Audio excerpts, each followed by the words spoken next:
I think the way that I learn is by trying things. So some people learn by reading things. I learn by trying things. And trying things are fundamentally risky, whether it's touching a hot plate or doing an experiment. And so most of my life I learned by taking jobs. So I worked in a tropical fish store and a record store and a disc jockey and television and movies and newspaper and all kinds of things, and scuba instructor. So for me, jobs are a way of doing is learning for me, and taking a risk. For instance, I went from doing venture capital to running, this lab. That was a big risk for me, but it worked very well. And I think you get kind of an attitude and somewhat of a skill in jumping into new fields and trying to quickly make sense of it. But also, I think that I'm older now. So when I was young, mostly I was working on smaller topics and things that I was interested in learning. But now that I'm 50, to me, sort of working on building an institution and creating a system where the young people can take risks and be creative is very interesting for me. So a lot of my day job now is not actually taking a lot of risks by myself, but by helping others learn how to take risks in the right way.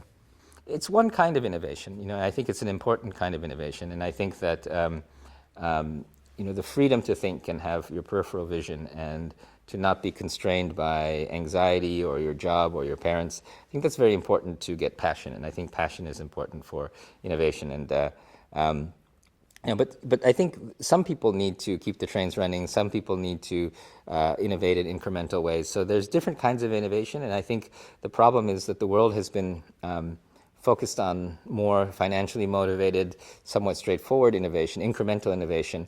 And I think that the more free innovation gets less funding. And as a parent, you want some certainty for your child. You want them to become a lawyer or a doctor, somebody who is more certain to make money than to become an artist or a researcher. So I think that the jobs and also our culture has made it harder for people to be free.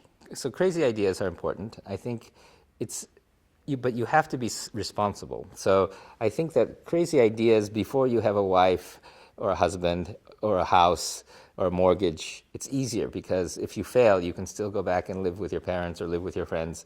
So to me, I think that the period between maybe 16 and 22 is a really good time to take risks. The problem is many of us are stuck in school. And that's one of the tricky parts that we have to deal with right now is that by the time you finish your MBA and you might be married and you might be responsible for many things, or if I'm running an institute, it gets very hard to take the same kind of crazy idea risk.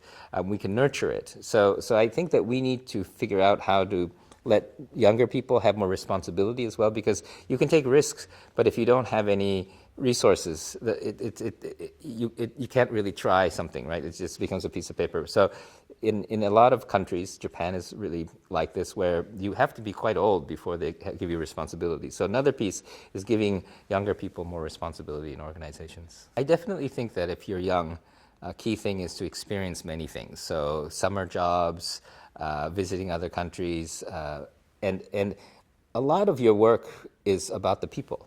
And what I find is you might be interested in the topic, but like, for instance, venture capital, but if you go and hang out with venture capitalists and you don't like what they talk about and how they behave, then you're not going to make a good venture capitalist. So as a young person, to try going to different jobs, I spend a lot of time doing that, to find the community that I like, there's also, each industry has I call it clock speed. So it's how fast it goes, right? And some people, like television is much faster than movies.